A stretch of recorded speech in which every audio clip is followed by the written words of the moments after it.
Ah, truth, that oft analogized shining star of thinkers and poets.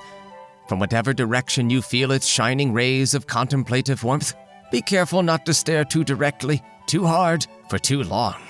For though the rays of truth are beautiful to behold, the star itself can burn your eyes out. But what if there was a way to examine truth without being blinded by its brilliance? Well, Nietzsche offers a take on this idea in his pithy poem, To a Friend of Light.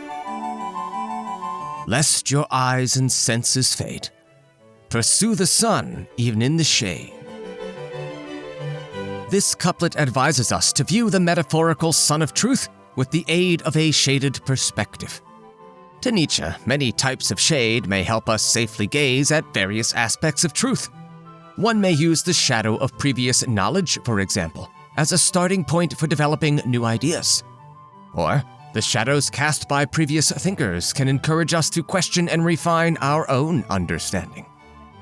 The shadow of tradition, cast by our ancestors, can enable us to contemplate the origins and biases of tradition, to better understand its purpose and relevance in our times today.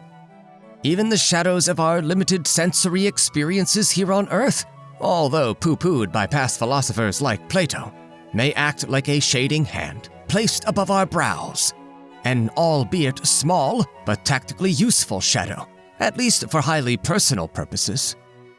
Nietzsche urges us to use these and other shadows as a tool to question, reinterpret, and innovate in our pursuit of truth and its benefits. Ultimately, he sees the shadow as an essential part of truth itself, just as necessary as the light that casts it. In one of his works, he even brought the shadow to life in the light of day for a conversation.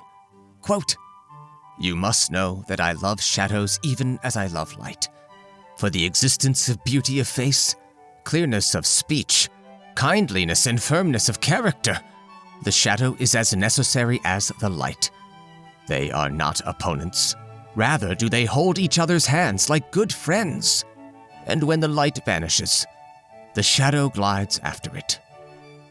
The shadow replies, "Yes, and I hate the same thing that you hate, night. I love men because they are votaries of life. I rejoice in the gleam of their eyes when they recognize and discover, they who never weary of recognizing and discovering. That shadow which all things cast when the sunshine of knowledge falls upon them, that shadow too am I." End quote.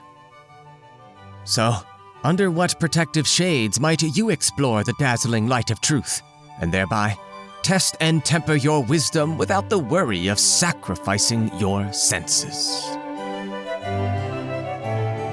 Thanks for watching. If you enjoyed this video, then again, shatter, oh my brethren, the like button, and tatter the maxims of the world maligners in the comment section below.